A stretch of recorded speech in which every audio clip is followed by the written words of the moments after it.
What's up, everybody, and welcome in to the Backliners podcast. Aggro and BaRRaCCuDDa as per usual, but this time joined by one of the best ADCs to ever do it, BaRRaCCuDDa, and also mPandaCat joining us here on the show. I don't know, Panda. Listen, man, this is an apology to everybody. I'm in a real mood today. I have no idea where this show is going to go. I haven't done a whole lot of forethought about it, if I'm being completely transparent. But I felt that was best because we're going to be talking ADCs today. We've got two ADCs on. If we all had ADC brain, I thought that we would all be on the same page, you know? Yeah, sure. I mean, I agree. I think that's a great idea. Excellent. We should do it every episode. Just ADC brain it? Okay, yeah, that's fine by me. Obviously, we got mPandaCat on in order to continue our Season 8 talks on how each role has changed going into the new season. So, Panda, before we get into Hunter-specific stuff, we just wanted to get your quick thoughts on the overall Season 8 map and how you think it's going to be early on in the season, just playing it. I wish I got more time to play on the Season 8 map. Obviously, like Worlds and everything was kind of the exact time of the map drop, although they did re-release the PTS after the fact. I personally think the map, like, I don't like the art style of the map. And I'm glad that there's going to be multiple art style changes throughout the year because I'm not a big fan of like the light cartoony look. In terms of like how the map actually played, it felt a lot better. I think there's more paths, more things that like you have to kind of look out for, especially in dueling. There's like 4 places where you can get ganked from now, so that's nice. Yeah, we love that. The Scorpions are a cool little like mini game that you can play with like when you want to do buffs because you want them buffed and whatnot, and like I like the arrows, like a cool thing in general. So yeah, I think the map's headed in the right direction. I'm a little disappointed there's not a way to refresh totems if you have pressure. That's something that I wanted to see. Maybe like allow us to dip into the enemy tower. Like I want my totem, man. Like if I'm at the tower line, I want totem as well. Yeah. And I thought they were gonna do more like side lane jungle, but we just got some Scorpions that heal, but they heal a lot though. Yeah, you got some mini Scorpions. It's something. Maybe they add something in later on, but I'm overall happy with how the map felt playing it. So I'm just waiting for the art style change, and I think I'll be like pretty happy in general. The big Scorpions, I think, are something that I'm not seeing a whole lot of talk so far about. For both of you guys, how much do you expect fighting over big Scorpions to be a thing whenever it's time for competitive play? I feel like they're decently important. Not like you're gonna freak out if like you don't get them, but I think if a team has pressure and they're just suffocating your side of the map and getting your Scorpion, then I think it's gonna feel bad, but it's gonna feel like just as bad as like a kind of standard getting pressure, I think. Or like getting pressured against. Yeah, Panda, your thoughts? I personally think the way they changed the buffs to work with the upgrades and the Scorpions is a little weird. Like taking the attack speed off of purple and only getting it when it's upgraded purple is a little odd to me because I feel like when we had the mage ADC meta and whatnot, we were saying that like purple should have attack speed on it, that way like hunters can benefit from it and whatnot. And then they took it off and now it's just physical pro reduction. So I think the Scorpions are actually a pretty big deal. I don't know how people be fighting over them and whatnot, but I think like extra lifesteal on red buff is a big deal, and extra attack speed is also a huge deal. So getting both those buffs upgraded, at least for our side of the map, is definitely going to be like, I think it'll be a pretty large priority. I don't think it's going to be like the biggest thing. Like you're not going to be 5-manning a Scorpion early on or anything, but getting it, you will definitely be like, dang, this feels a lot better than the non-upgraded buffs. So. Yeah, the one thing I do hope that they find a way to make the upgraded speed a little bit more impactful. Just getting extra crowd control reduction doesn't feel that great. Do you guys think it would be broken if it did give you just more movement speed? Do you think that'd be too strong? I think it depends on the amount, right? Yeah, I think movement speed's a really fragile stat, and it's been like a fragile stat in Smite forever. And I think it's just always on the line of like being OP, because like, I mean, back when speed buff gave you a lot of movement speed and everyone complained about it and they nerfed it, and then there was Teleria Boots meta and Bumba's meta, like, I don't know. Every meta with a lot of movement speed and it's not fun. So I think you should just keep speed buff bad. That is fair. And I mean, that is a side lane opinion. Yeah, I guess junglers don't really deserve like rights or movement speed. So I'm actually kind of about that. Now that you mention You it. still get like the 16%, right? Like the 10 plus 3 stacks of 2? Yeah. Yeah. Like, bro. You don't need any more than that, huh? Yeah, exactly. That's more than enough. Fair enough. And the last like global map thing that we've been asking people, Panda, is for your thoughts on the global anti-heal debuff with lowering in-combat anti-healing potency from things like Divine Ruin, Brawler's Beatstick. Do you think that's the right direction for healing? Do you think it'll work? I'm personally a little disappointed that it applies to lifesteal. Mm-hmm. I think the general change is pretty good, just so that the healing metas are boring to play and boring to watch, and can be extremely frustrating to be a part of in general. Where you have gods like Hell and Guan Yu, you have a 30-minute gold fight, and then somebody gets poked to 30%, and then the whole game flips and flops from right then and there. So I think in general, I do like the idea of having global anti-heal reduction, just so those characters aren't as valuable. But applying it to lifesteal feels a little bit much to me, because I feel like Devos will still be a core build path, so it's just going to feel like, well, I'm just building this item that's less efficient this season than it was last season. But overall, I do think it is a nice thing to have, and I think it's just like a step in the right direction, so we don't have to keep playing against Hells, Raws, and Guan Yus every game, and then staying at a gold tree for 10 minutes. Yeah, that's definitely gonna feel good. I will say I was doing a play test for Season 8 last week, and I was playing Uller, and I didn't have any lifesteal. I was playing mid Uller, trans, that whole build path, and I'm full 6 items. I go into the jungle late game and go in axe stance, and I was healing for 60 in auto or something. And I'm like, what is going on? And then I was like, oh yeah, that's actually a huge deal for characters like Uller, who normally you could pop into the jungle and full heal from a camp. I was not full healing, to say the least. But hey, that was my only playtest win in all of last week, so I'm not going to complain too much about how it felt.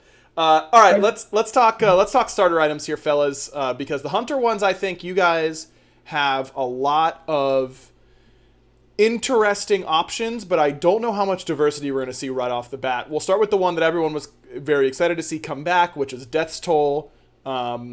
Typical what it used to be. You just get flat health and mana for hitting an enemy with a basic attack that includes minions and all that kind of stuff. There is some scaling to it. It's plus 1% of your max health on the health and plus 1.5% of your max mana on the mana's end. How good do you guys think Death's Toll is, and do you think it'll be picked up? BaRRa, you can kick us off. I think it's pretty sick, but I can't tell in actuality how sick it is if you're still building the Devos path. And when I built it, I felt like I had infinite health and infinite mana, but when you're against I didn't do any in-houses or anything like that. I just did casuals, and I couldn't tell because it was just kind of annoying because I was kind of just winning every game, regardless of build, regardless of yeah, what so annoying for you, BaRRa. Yeah, so annoying. It's so good that you just win every game. I wish. You can't actually test things if you're just winning. I don't know, all the starter items feel really good. Just baseline, they just feel really insane. Except for Bluestone, I think that was my least favorite, I would say. Okay, well, we'll get to Bluestone in a little bit. Pin, I don't think the 75 health on Death's Toll isn't nothing. That feels like enough that you might be able to be a little bit more aggressive early on, right? To be honest, I played a good bit of games, and I built Death's Toll on a couple of them, and I didn't even know it had health on it. So I guess not. I guess well, there it's pretty negligible. Well, in general, my personal thoughts on Death's Toll is that it's a little bit of a bait. It can be good on some characters, but it's not like the meta we saw years ago where Death's Toll's just must buy. I think it'll bring some characters back to. Let me know if I'm lagging. I'm good. I played X-Ball Death's Toll, for instance. That felt really good. You just have infinite sustain with the one, and that's little attraction that's brought back. But in general, from just playing a lot and playing against it, you don't really feel the healing is as impactful. Though it is a flat heal, right? So the global anti-heal thing doesn't affect it. So it actually does feel better than picking up a Cowl, even though Cowl has 15% lifesteal on it or whatever, because you're healing for the same amount. But in general, I think the upgrade paths are pretty lackluster for ADCs, and I just don't think it's really meant to be a hunter item. I think it's more of a solo lane item where you have Belonos and Cyruses and Erlings kind of run you down and healing for 15 auto because they have 3k health or something like that. Right. Yeah, and then you look at the two upgrades for it, Death's Embrace, 80 physical power or 140 magical power, 200 health, and the passive becomes hitting an enemy with a basic attack restores 3% of your health and mana.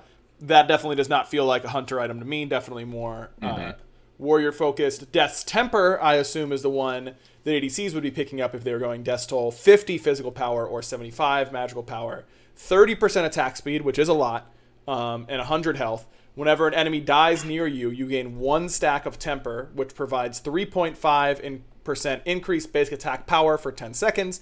Maximum of 10 stacks. When an enemy god dies near you, you gain 5 stacks. So basically, this can give you 35% increased basic attack power, which is kind of a lot. I mean, that feels pretty good. You get 30% attack speed from it. Does this is this something that you would rather have than your traditional 6th item in your builds? Do you think that Death's Temper is good enough to compete? I built it. Kind of felt weird because I think it was bugged on BTS. No, I heard it was. I heard it was, but I'm not sure. I'm pretty sure it was bugged the entire time PTS was live, so I didn't even get to test it. Like, Right, so bugged as in like not working at all. I don't think I don't know exactly what the bug was, but every time people are saying don't go it's bugged. It's not working as intended. Nobody was like, oh, it gives you 5 stacks instead of 10. They were just like, yeah, don't go that item. It's not working. And I was like, okay. Well, just on a base level, yeah. Go ahead, BaRRa. I think it's really good for sieging, but really awkward on fire giant fights. Like, I feel like you're not ever going to get much value out of like objective fights and fighting around those areas. But I view it kind of the same way for what's that magical defense item? Move speed, attack speed, Energy of Talisman. Yeah, Talisman of Energy. I kind of view it like that. Or like really good for sieging, but kind of weird in like other spots. Yeah, just having it for like 10 seconds is a long time. Feel like it could be good, but I wonder if this is better than like what 6th items are hunters normally building. Things like Odysseus Bow, if they aren't building it early in their builds. Like Odie Bow just seems stronger than this, but I think Odie Bow is a broken item. So maybe Death's Temper is good enough, but we'll have to wait and see if once people can actually use it. Gilded Arrow is the next one on the list, and Gilded Arrow is kind of the one that everyone I saw building during the PTS. It gives you 15 basic attack damage, 50 health, 7 MP5, and then every 10 seconds a nearby enemy minion is marked. If you secure the killing blow on that minion, you gain 10 bonus gold and 20% attack speed and restore 20 mana. Something to reward lasting a little bit more, which Smite doesn't often do, but I saw basically everybody going this starter item. Panda, do you feel like this is the best one out of the gates for most ADCs? Yeah, I personally think the Gilded Arrow will probably be the one picked up most, just on like base level. Like, oh, you're picking. People are gonna be asking like, oh, I'm playing Apollo. Which one should I pick up? I'm probably gonna be like, just pick up the arrow. On like 9 out of 10 hunters, you'll probably just feel good with it. Not only do I think the item is good, I think the interaction with the item is actually like fun. Like, I think there's been games where I spent 30 minutes clearing minions the entire game and done 3,000 damage. So at least now I could wait for some marks, get some last hits, and actually play like a little mini game in the lane. And I think the upgrades are really cool. I don't personally like the Diamond Arrow, but I think I like the Diamond Arrow. I don't like the one that gives you crit chance. And I think just having bonus gold and like playing that little mini game and getting rewarded for actually getting the last hits and kind of like pushing to get end game and whatnot is just like a cool concept. And I think it's a play style the ADCs were already playing, and I think it's just gonna like boost that play style a little bit more. So Gilded Arrow is like the totem of coup for solo laners, right? Like something to do in your 1v1 lane where when the enemy picks Jing Wei and they're not gonna fight you anyways, at least you've got something to focus on. I kind of related it to Talaria boots in season 4, where I would just like pick AMC and then I'd just go honey people. It's just something to do that like it's rewarding enough if you do it like well, and it's actually just something to keep your eyes on at all times, rather than just like, oh, I'm just gonna sit here and clear 6 creeps and then go to the jungle, make sure I don't die, and then clear 6 more creeps. So, dude, do you remember with that Talaria boots where you used to get gold for hitting an enemy? How it worked with Scotty too, and you just like clicked on him. And BaRRa, it's your fault that got changed. That got changed by the. I watched you get gold from every single person on the map before minions had even spawned, and I like clipped it and sent it to Pon, and I was like, "Yo, we got to get rid of this, bro." Like, it was you? it was me. I narked on it. Dude. Yeah. Oh, I'm sorry, man. That was so much fun. Anything that helps Scotty players, I can't leave in the game. You know, come on, man. I've got 2 Scotty players here on the show. MPandaCat's a Scotty abuser too. Mm-hmm. Not as much as John in the current day and age, but yeah. Okay. I was in my time. PCat's the OG mid guardian. Did you build wing too on Scotty, or was it just mid guardian? Yeah, it just depended on the comp. You just go like trans boots, and then something that stopped you from dying, and then Titan Spin when it was broken, and then you were just chilling. Oh, that build was so good. Okay, back to Gilded Arrow. Sorry. Yeah, I was getting nauseous. Yeah, please get away from me. Back when we were useful. Back when you could kill people with like 2 damage items. God. Oh yeah, great times. Everyone loved that for sure. We did. I'm sure you did. Yeah. Yeah. So Gilded Arrow, it feels like I definitely feel the basic attack boost over Destal. And I didn't even realize that, like, in my first game, that it gave that much, and I was Destal against someone with that, and I was like, why is he autoing me? For so much more. It's like, oh, that's kind of big. And playing around the passive is really fun. Like, I think it's I wouldn't say, like, over-tuned, but you definitely feel it a lot when you're playing against it and playing as it. Like, if you get the last hit boost, and you're just, like, going Super Saiyan for a little bit, like, that feels so good. So I think I agree with PCat where I think that's just like the best start item that I've played with. Like you just feel so much stronger. Do you think that it is so much better than the others that it's going to stifle build diversity coming out of the gates, or do you think that it's close? I think it feels the most like a Season 7 build where your auto attacks are just doing insane damage. And I think it's going to take a bit of testing for people to kind of branch out and kind of like find the strengths of others, or if they're just literally as weak. I would say like as weak as they felt, but that one's definitely felt the strongest to me as well. Yeah, Panda, you were kind of shaking your head. You don't think it's so much better that the others aren't competing? I don't think so. My initial concern with the item in general was like, if I don't go this arrow, am I going to be like 600 gold down at 10 minutes or something like that? Like how many last hits can somebody really get to make it like that impactful? And through quite a number of games, I never really felt like I was like, okay, this guy's getting Devos like way earlier than I am because he's getting all these last hits. So in that like concept, I think it'll allow for like more build diversity and stuff like that, just because it's not going to be like that huge a deal unless maybe I was just last hitting him like improperly or just just unlucky things are happening because it's PTS. I think it'll be better. It'll definitely be picked up more the majority of the time, but I think there's going to be scenarios where the other starters will be just as good, if not better. So I don't think it's just going to be like, all right, load in, Diamond Arrow, go run to base, whatever, or run to lane. Right. Like load in, look at their comp. What are we trying to do this game? What am I playing against? Stuff like that, and then you kind of choose from them and go from there. Sounds like the ideal situation. Let's talk about the upgrades then. Diamond Arrow, 80 basic attack damage and 100 health. Passive is very similar.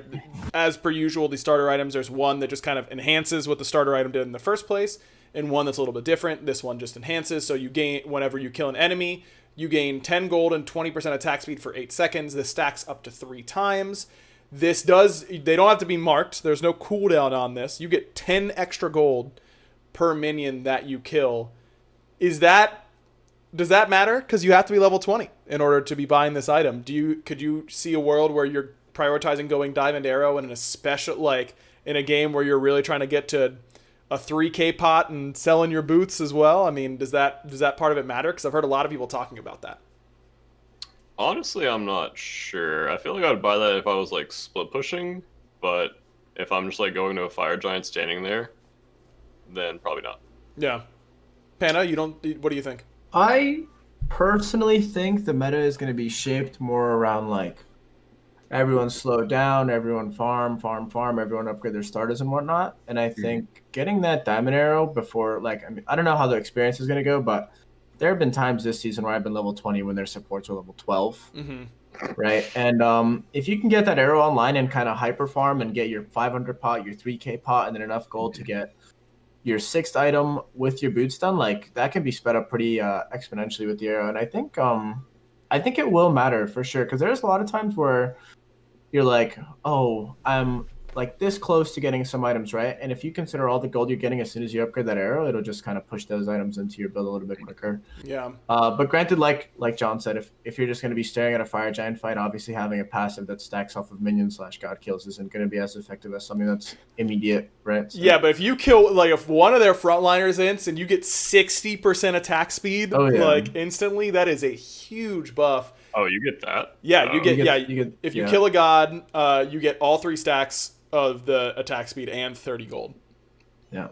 60% attack speed is kind of it's a lot. nutty. It is also worth noting, though, that, like, 80 basic attack damage is a lot of basic attack damage, but for gods like AMC or Uller, a little bit more ability-based hunters, not getting any actual physical power off of this item does hurt their scaling a little bit. But I don't know if it's enough to notice it, because then your autos are going to hit like a truck kind of either way. But go ahead. I agree, but I think with like gods like Uller and AMC, you can also argue that you can just go a full power build now, and then you have 60% attack speed if you kill 3 creeps in a full power build. Yeah, that seems good to me. Yeah. So you have like 400 power, and you're also like 2.1 attack speed on gods that don't usually get that high with those builds, right?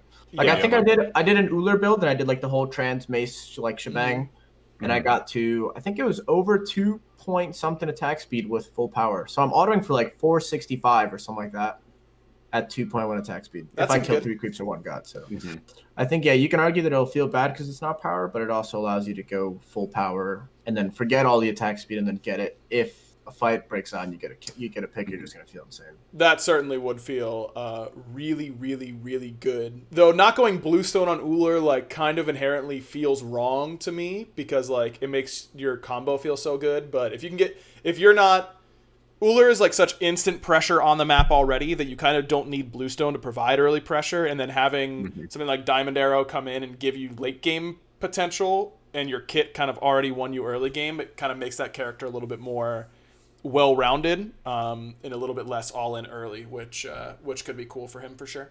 And then there's Ornate Arrow as the other option. This one's only 60 basic attack damage, 150 health. All sources of gold gain are increased by 20%.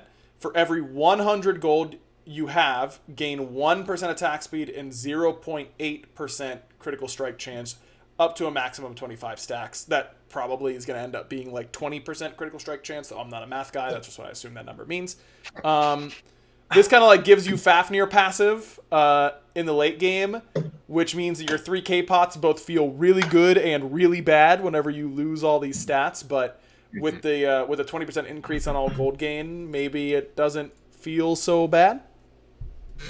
I built this on Apollo on like a full crit build, and it felt cute, but I couldn't actually tell like how effective it was because I didn't want to buy anything in the late game, which is just weird in itself. Like, I don't want to buy like wards or like 500 pots or like a 3k pot because I was just like, I'm just hurting myself. Like, this is just a weird trade-off, and I couldn't.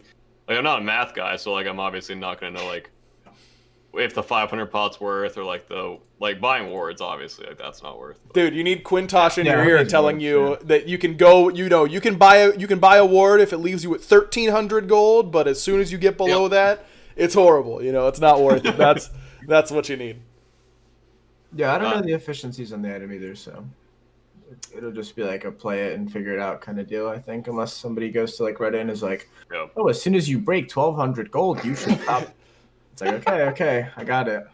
Thank you. Calling all Quintoshes and Flare Boots of the world to teach us when Ornate Arrow is good. Or and just any Twitch chatters, Or they know a lot. Any Twitch chatters, yeah. Sometimes. That too. All the time. Yeah, Twitch chat brain, very notoriously reliable here, fellas. That's where I get all of my information. All right, let's talk Leather Cowl, because I think this might be my favorite starter item from a design perspective. I think it's really, really cool. It's 700 gold for 15 physical power, 10% physical lifesteal, and 5% attack speed.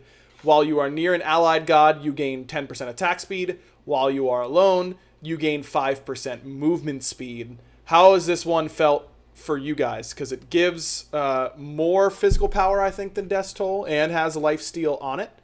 Yeah, it is more physical power. And then the passive a little bit more unique. Panda, how have you felt about Leather Cowl so far?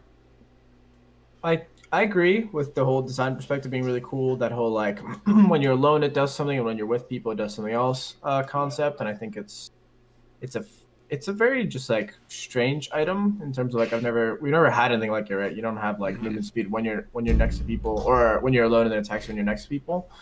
I think the item would actually be very good, like really good. I think it'd be way better than Arrow if the global anti-heal didn't apply to lifesteal. Because there were games, I think I was like, okay, you have lifesteal on the Cowl, so I'm going to skip the devs, right? You don't need the lifesteal from devs now.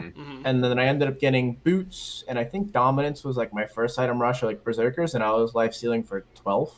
Huge. And I was like, where's my percent lifesteal at? Like, this is not 15%, this is like 4%. I was literally like healing for 8 in auto.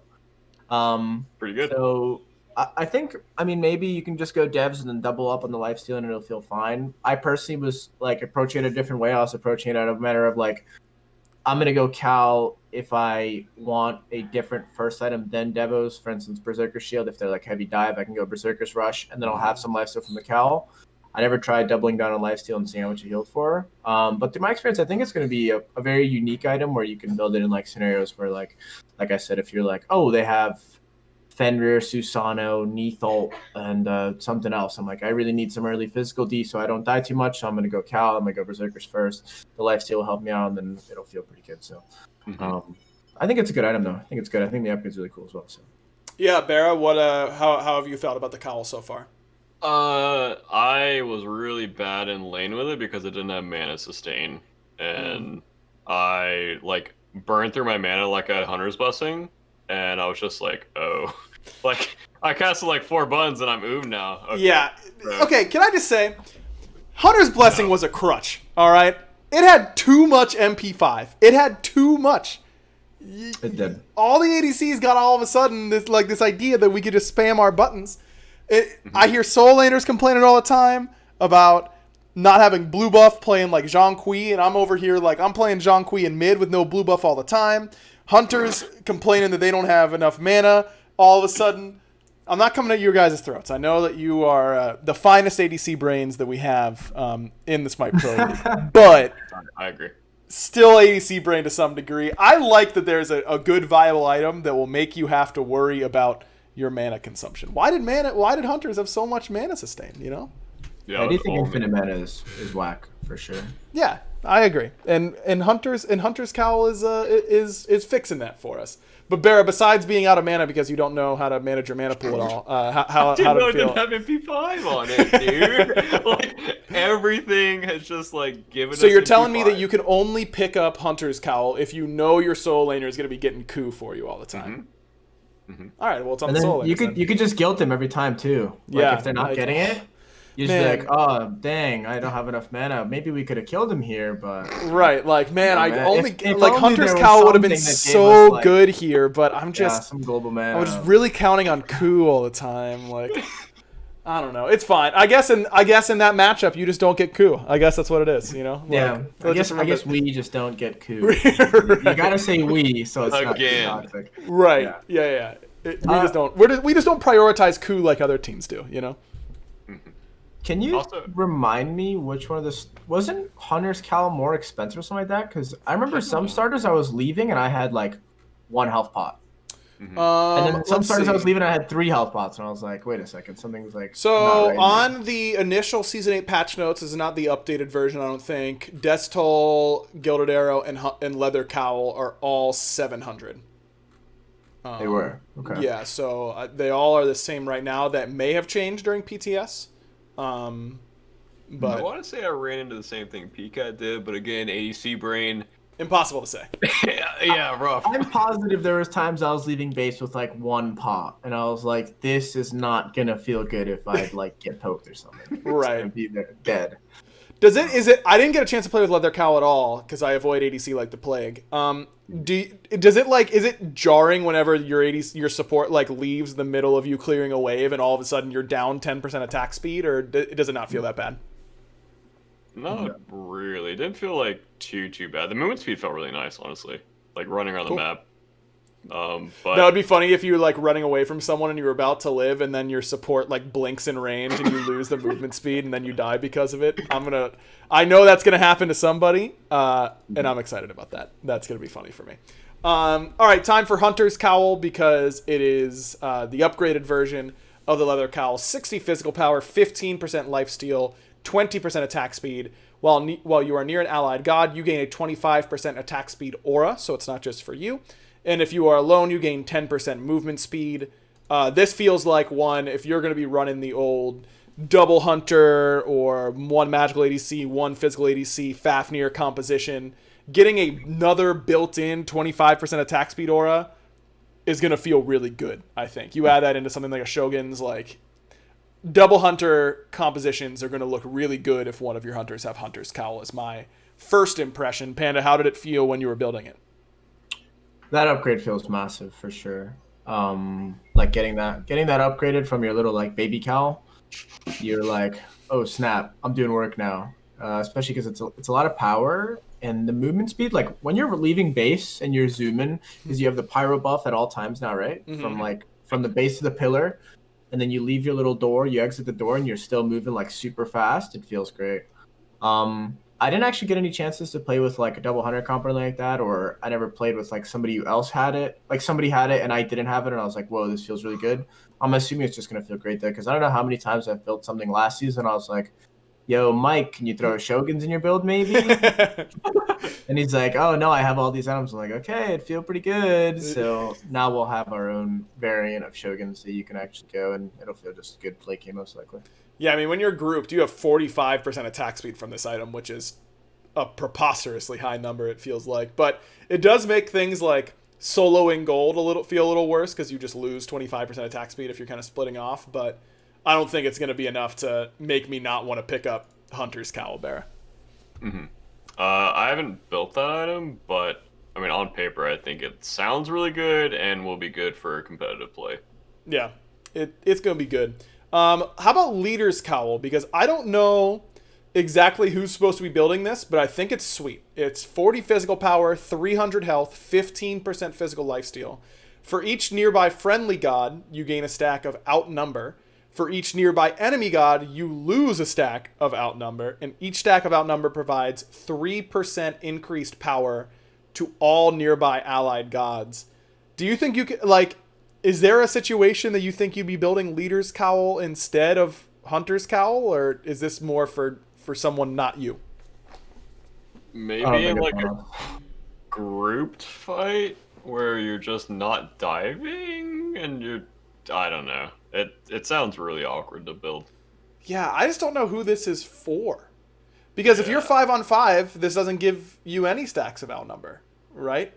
You have 0 stacks. How big's the range? 55 units. So like an auto attack range? Yeah, 55 is basic attack range. I guess, dude, I will say, if someone if someone trolls and like a soul laner blinks into your whole team, they're the only one around, you and your boys are getting 12% increased power, or I guess it'd be 9% because you can't have yourself. Do you count as a stack of Outnumber? That's the question. Probably. I doubt it. Yeah, probably not. But so you and your boys all have like 10% extra power basically. That's gonna feel pretty good. But other than that, I don't know. I don't really know why I'd go this instead. Yeah, I was about to say it might be too situational to say late game unless you're like playing with like a specific like objective burn strat, maybe. Yeah, could be. All right, let's talk about some of the other starter items that aren't specifically made for hunters but can certainly be used by hunters. Bluestone. How do you guys feel about Bluestone Pendant? Are there any hunters that you would think Bluestone is better than going something like Gilded Arrow or the Leather Cowl? I played with it on Neath. I went the full power pin build, and I just wanted to like see how much damage like a late game Neath would do with new builds with new Bluestone. And you hit for like 1k with one of the upgrades, like whatever. There's like percentage health one. And it felt pretty good in lane, but yeah. I don't know if it'll like run the lane, but I think it's decent. I mean, AMC with Bluestone was once upon a time pretty pretty hard to push out. Panda, how about your thoughts on Bluestone? I think I only got like a single game with it on Uller, just because like that was like the go-to god. Like, oh, Bluestone's back as Uller OP again, and I want to say it probably. I think it felt fine when I played with it, but I don't think it's going to be as hype as we remember it being once upon a time. Yeah, I think through like some testing and whatnot, we might see it built on gods like AMC and gods like Uller, but it kind of feels like the characters that are going to be building it, if they were the characters that would be building, are going to have pressure by default, like Uller and AMC. So it's like, why don't I just go a better start item like the Arrow or something like that, and then just have pressure no matter what.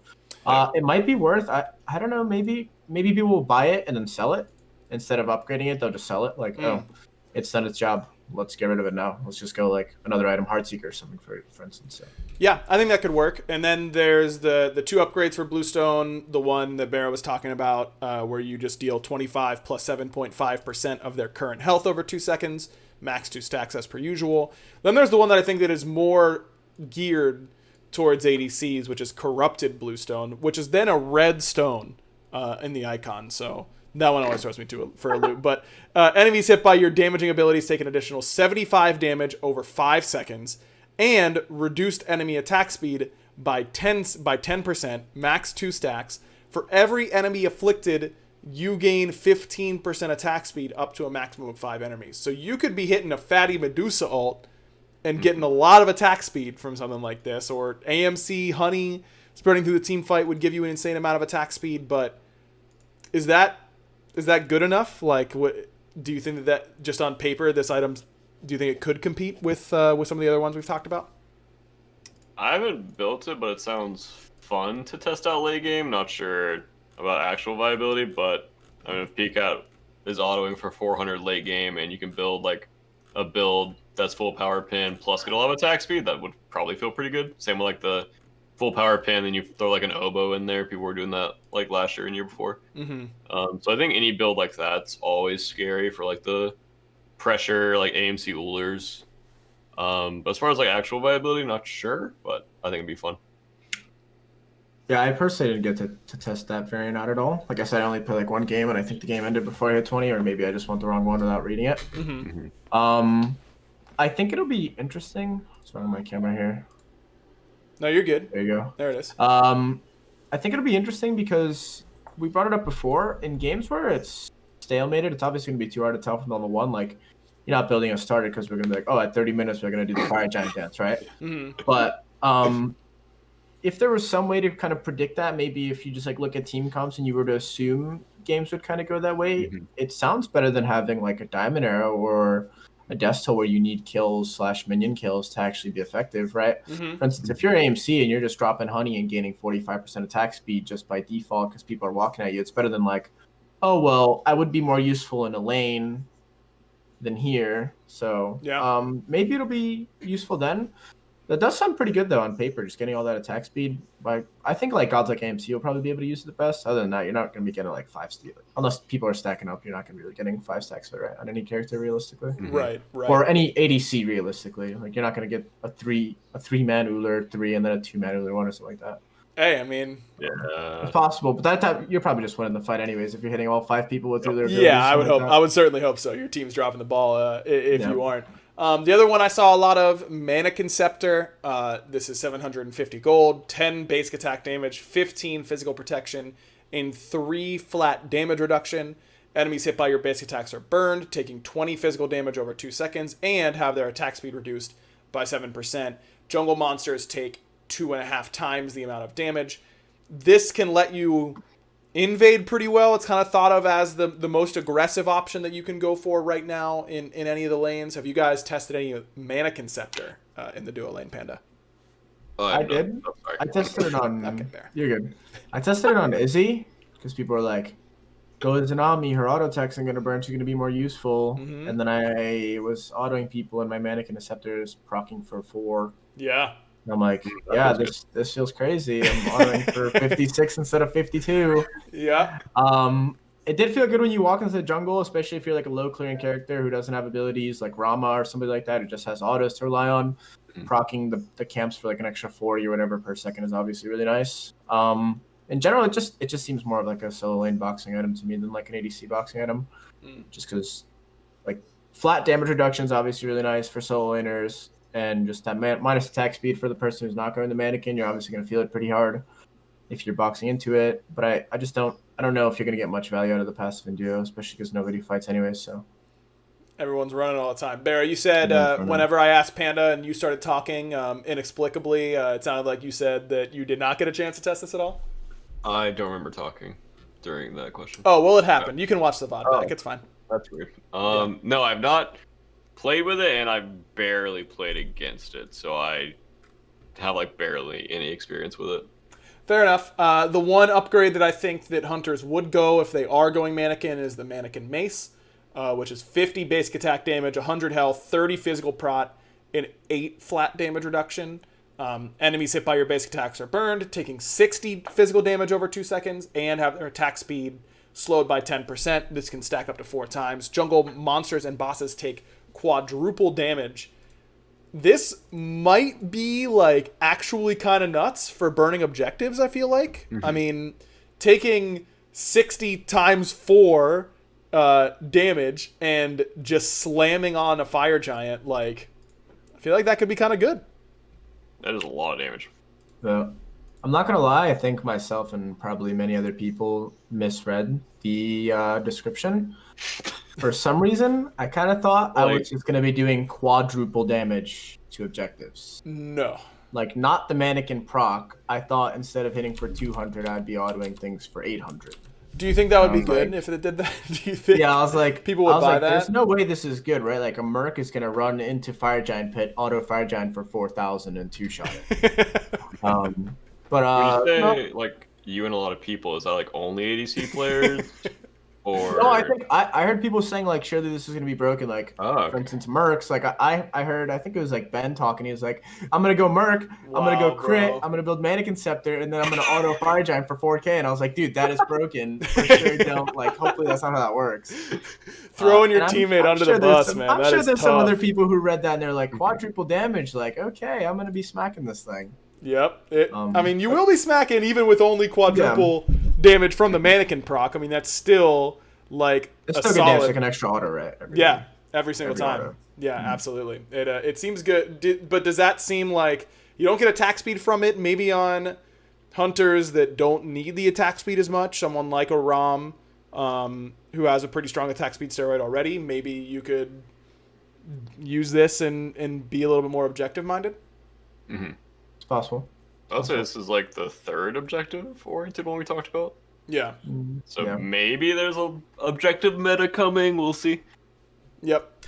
We shall see, indeed. Okay, let's talk about one of the new items. There aren't too many new non-starter items, but Hunter's got one called Dominance. It builds from Charged Morningstar, which is the same place you can build Transcendence and Heartseeker. It's 2,500 gold, 55 physical power, 200 mana, 20 MP5, 10% physical penetration. Your basic attacks benefit from an additional 10% physical penetration. How do you think this changes how ADCs build? Because Atalanta's bow also lost 10% physical penetration, and Executioner gained an extra stack on the maximum end. What do you guys feel about Dominance? It felt weird to fit in my build sometimes, and I didn't know exactly where to get it and when to get it, because sometimes I felt like I was like lacking attack speed in it because it feels like a Titan's Bane for auto attackers, kind of. Mm-hmm. And I don't know, it felt weird to like build, and I don't know exactly what build path you would go with it. I don't know. It's just a weirdly sad item. I think it's good, but I'm not sure exactly where or when to build it. I'm kind of on the other side of the spectrum. I kind of think it's a must build. Every build. Mm-hmm. I think all the starters have so much like extra attack speed randomly put on them that you just have enough. Like for instance, if you go Arrow, you can go Devos, Boots, Dominance with Arrow, and when you get those last hits, you're really feeling like way better than you imagine. Mm-hmm. I think the biggest deal is that Atalantis is kind of gone for good. Like last season, I know myself and a lot of other people are like, you get to that fifth item, and you're like, well, I can go Atalantis here, or I can go Failnaught, or Berserkers, or this, or this, or that, and you just kind of like really want one of the other items. Where you're like, oh, I really need the pen. And I think it's very interesting that it goes over your pen cap. So if you're able to fit 30% extra pen with that item, you'd actually have 50% pen on your auto attacks, which is kind of a huge deal. Yeah, you're gonna like one-shot tanks. Yeah, you'll be hitting for like 400 on people who have like 250 pro. They're just gonna be so confused and be like, "Why are you hitting me this hard?" Yep. I currently think the build path will be Devos, Boots, Xe Dominance, Berserkers. Cyclone and I talked about it, and obviously it's not meta or anything, but it's what I think is gonna happen. But I'm still looking for ways to put like Kins in the build path, Oboe in the build path, different things, because it does feel a little bad.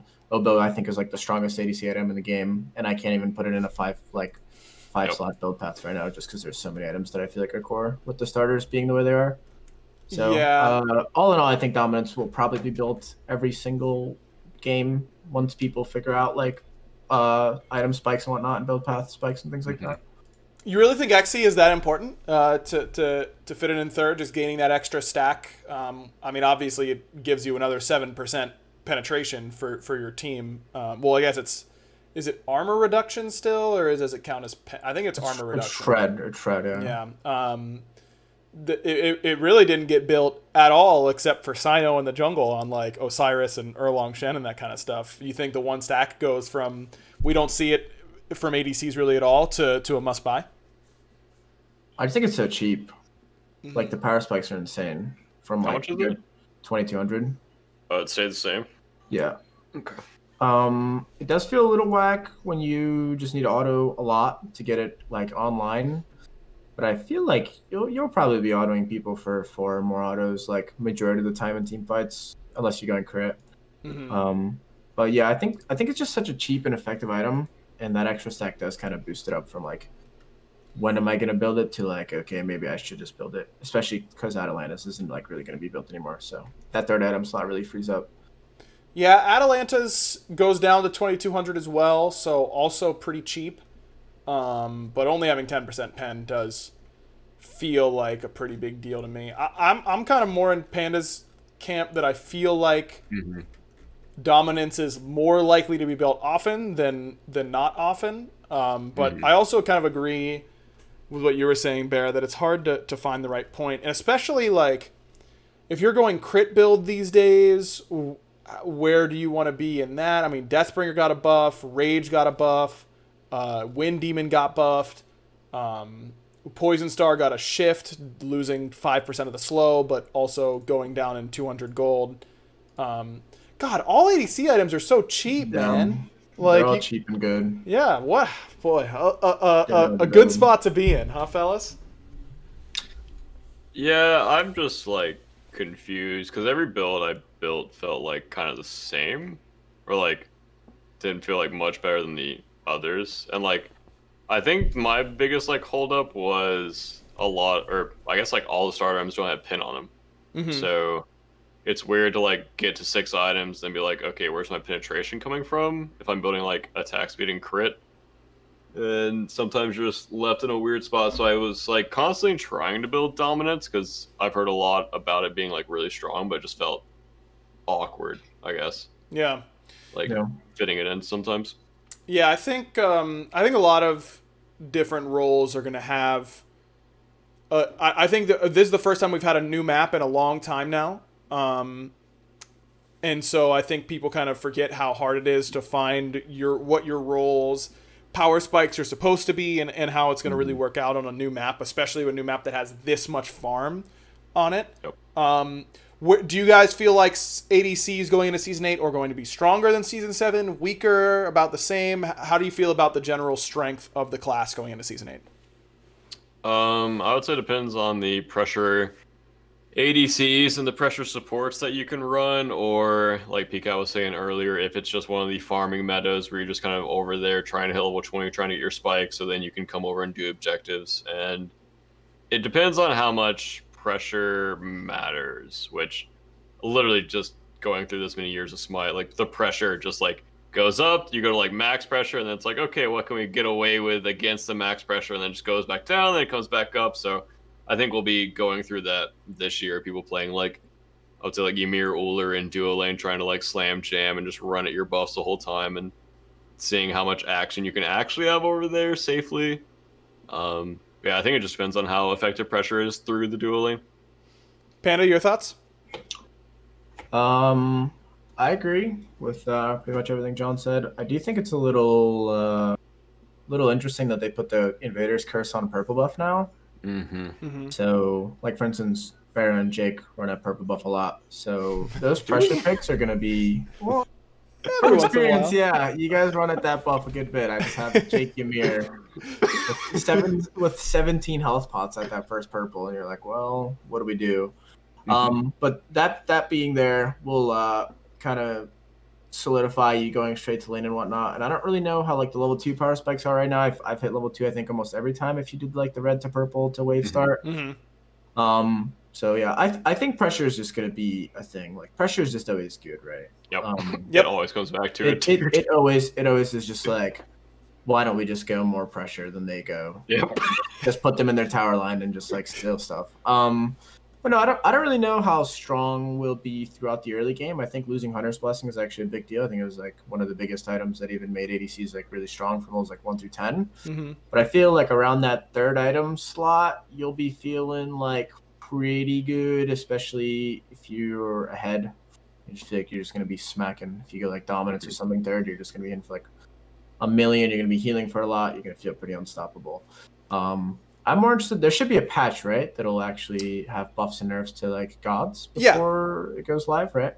So yeah, I'm just hoping they like nerf Cupid and stuff so that the meta kind of like really opens up and you can literally play whatever you want, like whenever you want and however you want to do it. And that'll like, I feel like that'll be the most rewarding meta for like high god pool players and players that are willing to kind of go outside of the comfort zone and try different strategies with different characters. So yeah, I think just waiting on that. I don't think 8.1 will have additional buffs and nerfs since the PTS cycle, whatever changes they made there. But usually how it works is like meta gods get nerfed more in the second patch of the year, like 8.2 in this instance. Than an 8.1 because 8.1 has so much implementation and that kind of stuff. And that leads me to the final question, which is what hunters and starter item combos do you think are going to be strong for people to start climbing with whenever 8.1 launches? What would you recommend? I mean, I would still suggest Apollo. I think that god you can just hold W with and just, run it down. So if you're a good Apollo player, I would just slam some crit, hold your W key through your keyboard, and hope that they don't pick Cupid because you might cry inside. I think it's gonna be Cupid still, man. Yeah. Until that guy gets nerfed, like he is so hard to play against. He literally counters like literally every single ADC matchup. Yeah. You get pressure, you heal through everything. You have passive attack speed. You can go whatever build you want on him. Like until that god's just removed from the meta somehow, I feel like if you're a low-level player or a mid-level player or even a high-level player, and you're like, oh, rank's coming out today. What ADC do I pick? Pick Cupid and just run it down. Also, if you need to learn how to play Cupid, just press 4 on cooldown. It's not hard. Literally just 4, you're like, yo, their ADC's ult's down, and I'm still way more useful, so let's get on in there. So I think Cupid until he gets nerfed. Kind of wild that like a year ago, Cupid was like, playing Cupid was like a meme in the Pro League, and then I mean he got a lot of very strong buffs, no doubt. Yeah. He got a lot of really really strong buffs, but he went from next to no play to like the best ADC all year pretty quickly. Rom was kind of the same way. Rom like before last year hadn't seen play in a while, I felt like, and then he was brought to prominence once again. What ADC that we haven't seen in a while should get buffed to the sky next? Artemis. Okay. Artemis metas are kind of lame. Yeah, I was going to say, like, Artemis, there's, like, AMC, but they're just lame characters to have in the meta. Like, they're just super aids. Medusa is also, like, actually, when was the last time we saw Medusa, dude? Like, it's been a while. 3 seasons ago. Dude, her scaling is nuts. Like, if you can get to full 6 items on Medusa, her one just, like, one taps people. Dude, but her dash is so bad. Like, yeah, BaRRa once told me, BaRRa and I were talking about how to buff Medusa one time, and he said, make it so your dash, like, is smaller. Make her dash harder to hit. And I was like, do you have any idea Somebody said that what yesterday as 90% of the player base would ever say if we get, we buffed Medusa by making her dash harder to hit. Like, everyone would hate us. A solo laner can be like here, and I have to look all the way over here and try to dash this way. And I hope that dash works out. Because, like, I mean, back in the day, literally no one blocked Medusa dash, and now every solo laner is literally just standing behind you, out trading you, and you're just like, okay. Nowhere to go. Dude, okay, here, I got it. Here's who I want in the meta for next year. I want a Chiron Kernanos dominated duo lane. Thoughts on that? CERN is fun. I think he's one of the fun aggro picks, but not as like suffocating as the other picks, but fun to play against and fun to play as. Chiron's cool, dude. Why does everyone hate on that guy? Chiron's sick, dude. I love Chiron. Thank you. I love Chiron. He's cool, but he just dies so easily in duo. I feel like in mid you can like play a bit, but in duo you just, if the jungler comes over, you might as well like not play the game. Bro, what if I just started season 8 playing only Chiron? Oh yeah, you get a res every time you get ganked. Yeah, if you're good enough. Just yeah, exactly. Yeah, you just gotta give him the opportunity. What and I did want to ask before we go, Danzaburo, everyone's talking about how OP he is, all that kind of stuff. I don't see it. I think he's obviously good. But I just think that he is, if I'm playing jungle and the enemy ADC locks in Danzaburo, that is literally the easiest gank every single time. Because his ult is so easy to body block, and once he ults, you just like step in front of it and then he insta dies. Do you guys feel like Danza's like super broken? Because that's what everyone seems to think. I think he's good against the casual player base. And I think he's one of those characters that feels really suffocating for casual players to play against. I think he's also very good from ahead, but if he ever gets behind and he, like you said, just like starts getting spam ganked, then it feels really bad. Yeah, I view him as a Apollo 2.0 in a way, where you've kind of just got 3 abilities to work with if you're getting engaged on. Mm-hmm. But if you're in a position where you could like openly use your rocket aggressively and whatnot, or if you can kind of like see where ganks are coming from and you could rocket out, like that thing covers distance. So it moves. If somebody's like, yo, BaRRa, there's a jungler probably going to gank you, and you can cover just enough distance where they can't block it, you're just gone. You know what I mean? So as easy as he is to gank, I also feel like he can be impossible to gank with the right comms and wards set up. Mm-hmm. And I think he's more of just like an annoyance in lane, just because the 2 super annoying, it body blocks autos, the leaf mode, you just like disappear randomly, and I think people are going to get really good at using it, and they're going to be pretty elusive. Yes, dude, it is hard to track people who know how to use it. No, for sure. I was playing against, we were doing like in-houses, and people were picking Don's support, and then you like go into leaf mode, and then you come back in, and I feel like I'm like looking at the table with and I'm like, whoa. I just saw where he was.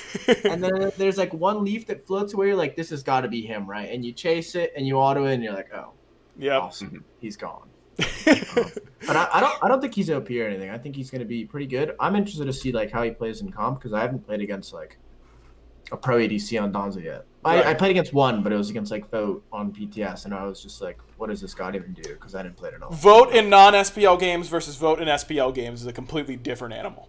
Yeah, that too. A completely different animal. So yeah, I think that is fair to say. I was gonna say one other thing, and now I forgot. Oh well, I lost it. Nothing you can do about that. That's the ADC Brain episode. That's what happens here. Guys, for our random question of the day, I want to talk to you about an experience that I had as recently as yesterday. It's my birthday weekend this weekend. Thanks everybody who sent me happy birthday things and all that kind of stuff. And last night I got some food with my wife and with PBM, and we got some takeout, and it was from one of my favorite restaurants, and I had so much food. I will admit that I was, doing a little bit of celebrating, so I was ready to eat, and I ate so much food that I literally thought I was gonna just explode. I've never been this full in my whole life, but it was worth it. But it was to describe how full I was. I woke up in the middle of the night last night, and I literally laid in my bed, and I thought, is the first thing I'm gonna do as a 29-year-old go and throw up from being too full? Is that what I'm gonna have to do?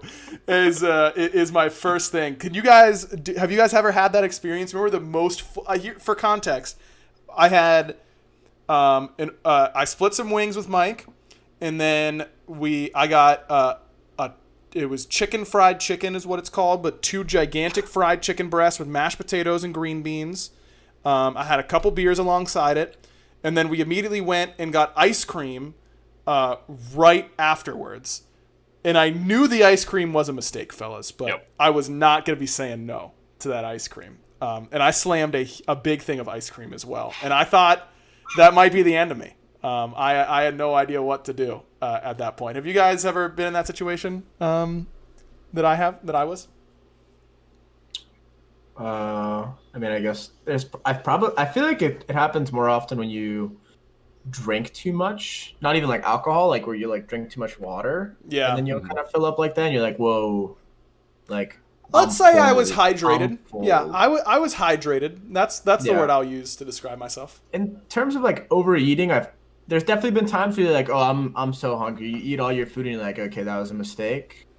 I don't think it happens that often though. I don't know. This definitely does. This was the next level, like man. This was the next level. I'd never been to this level before. BaRRa, have you been to that level before? I don't think so. I feel like the only times I felt sick are from sweets and alcohol. And I don't think I've ever felt like throw up-y from just eating a lot. Like, back in the day, we would like go to Little Caesars and we would just eat a whole pizza after cross country. And even then, like, we didn't feel like we were gonna throw up. But I mean, even at like Thanksgiving and Christmas and all that, I don't think I've ever felt like I'm gonna I never felt throw up-y. I felt like I'm gonna die if I eat any more.